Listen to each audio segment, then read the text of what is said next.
जय श्री कृष्ण। आप सभी को होलिका दहन 2026 की ढेरों शुभकामनाएं। प्रिय दर्शकों, आज के इस वीडियो में हम बात करेंगे कि इस वर्ष 2026 में होली हमें कब मनानी चाहिए। विशेष रूप से जलाने वाली होली, जिस दिन होलिका का दहन होता है, होलिका का दहन हमें किस दिन करना है, होलिका दहन किस दिन हमें मनाना चाहिए। क्योंकि एक तो भद्रा तो प्रतिवर्ष होती ही है। उससे बड़ा प्रश्न यह है कि इस बार भद्रा के साथ साथ ग्रहण का भी योग है। ऐसी अवस्था में होली को जलाने के लिए, होली मंगलाने के लिए सबसे उत्तम समय क्या रहेगा, इसको लेके बड़े लंबे समय से चर्चाएं चल रही हैं। मैंने भी करीब पिछले एक हफ्ते से अनेकों रिसर्च पढ़े हैं, इसको लेके अनेकों पुराणों से जानकारी निकाली है।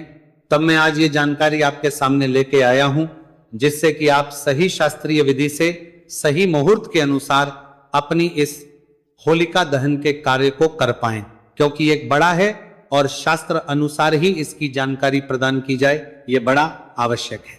तो जब आप इस वीडियो को देखें तो एक बात का ध्यान रखिएगा कि मैं जो गणना यहां बताऊंगा वो शास्त्रीय गणना बताऊंगा, जिसमें आपको पुराण के रेफरेंस दूंगा कि जो पुराण है वो क्या कहते हैं, हमारे शास्त्र क्या कहते हैं, किन नियम के आधार पर आपको होलिका दहन करना चाहिए और इसका निर्णय करना चाहिए। साथ ही बताऊंगा कि सूक्ष्म रूप से आप किस प्रकार से होलिका की पूजा करेंगे। यह हमारा आज का मुख्य विषय है। तो जानकारी आरंभ करते हैं। आपसे निवेदन है कि वीडियो यदि थोड़ा सा भी उपयोगी लगे तो एक बार लाइक अवश्य कर दीजिएगा और होलिका के दुष्प्रभाव से बचने के लिए कमेंट बॉक्स में अवश्य लिखिएगा। नरसिंह देवाय नमः। हाँ, भगवान नरसिंह आपकी सभी संकटों से रक्षा करेंगे। आप देख रहे हैं सनातन धर्म का संसार ज्योतिष संस्थान चिंतामणि की बात करें, ये वो ग्रंथ हैं जहां से मुहूर्तों के बारे में जानकारी मिलती है, जहां से हमें ज्योतिष के मुहूर्त ज्ञात होते हैं कि ऐसी अगर अवस्था आ जाए संकट की तो क्या करना चाहिए। शास्त्र इसके लिए पहले से ही प्रमाण दे के लिख के गए हैं। आवश्यकता है कि कोई ज्ञानी जन, विद्वान जन उनको पढ़े और उसके अनुसार आगे समाज का मार्गदर्शन करें। तो मैं एक एक करके आपके सामने वो नियम रखता हूं पहले कि क्या कहते हैं ऐसी अवस्था में, फिर हम इस हालात के अनुसार नियमों को फिट करेंगे कि इस अवस्था में कौन सा नियम आता है, क्यों। देखिए अवस्था क्या है, अवस्था यह है कि पूर्णिमा जो है इस वर्ष वो शुरू हो रही है 2 तारीख को पूर्णिमा शाम को 5:55 पर शुरू हो जाएगी और 3 तारीख को ये 5:07 पर समाप्त हो जाएगी। तो मैं प्रदोष व्यापिनी होनी चाहिए। ये पहली शर्त है होलिका दहन के लिए कि पूर्णिमा जो है जिस दिन प्रदोष व्यापिनी हो उस दिन होलिका का दहन करना चाहिए। तो प्रदोष व्यापिनी तो पूर्णिमा केवल 2 तारीख को ही मिल रही है, 3 तारीख को तो पूर्णिमा 5:07 पर ही समाप्त हो जाएगी, तो प्रदोष काल में नहीं जा रही है। इसीलिए 2 तारीख को पूर्णिमा प्रदोष व्यापिनी है। अब 2 तारीख को परेशानी यह है कि भद्रा है, 2 तारीख को शाम को भद्रा भी शुरू हो जाएगी 5:55 पर। जैसे पूर्णिमा शुरू हुई वैसे भद्रा शुरू हुई, क्योंकि इसके विषय में सीधा लिखा है कि पूर्णिमा के दिन चौथे प्रहर में भद्रा होनी ही होनी है। तो अब क्योंकि भद्रा है 2 तारीख को तो हम नहीं कर सकते। अगर हम प्रथम दृश्य, जब तक हम पुराणों के मैं आपको जानकारी ना दूं तब तक तो ये दिख रहा है ना कि भद्रा है, तो कैसे करेंगे। और अगले दिन सुबह 5:31 तक भद्रा है। अच्छा जी, आप 3 तारीख की सोचे तो 3 तारीख की परेशानी यह है कि 3 तारीख को ग्रहण है। ग्रहण जो है वो भारतीय समय अनुसार 3:20 पे शुरू हो जाएगा। अब आते हैं शास्त्र के नियम, जिनकी हमें सदा आवश्यकता होती है। जब भी परेशानी आती है तो शास्त्र के 3 नियम है जो प्रमुख रूप से माने गए हैं, उनको अब हम एक एक करके जानते हैं।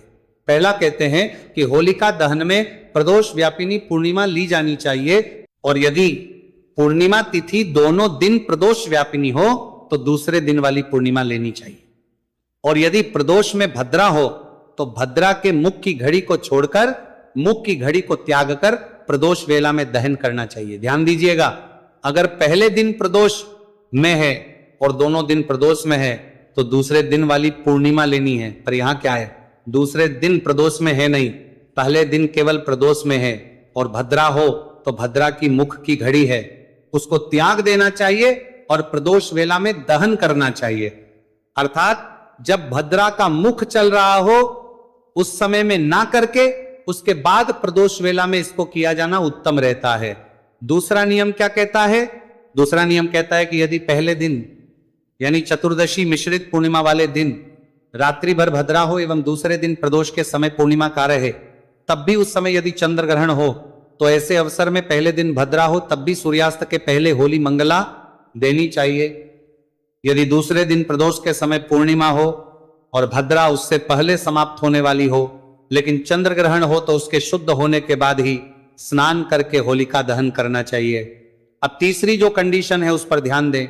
कहते हैं कि पूर्णिमा तिथि को पहले दिन प्रदोष के समय भद्रा हो और दूसरे दिन सूर्यास्त से पहले ही पूर्णिमा तिथि समाप्त हो रही हो, जैसे कि इस बार समाप्त हो रही है, तो भद्रा के समाप्त होने की प्रतीक्षा करके सूर्योदय होने से पहले होलिका दहन करना चाहिए।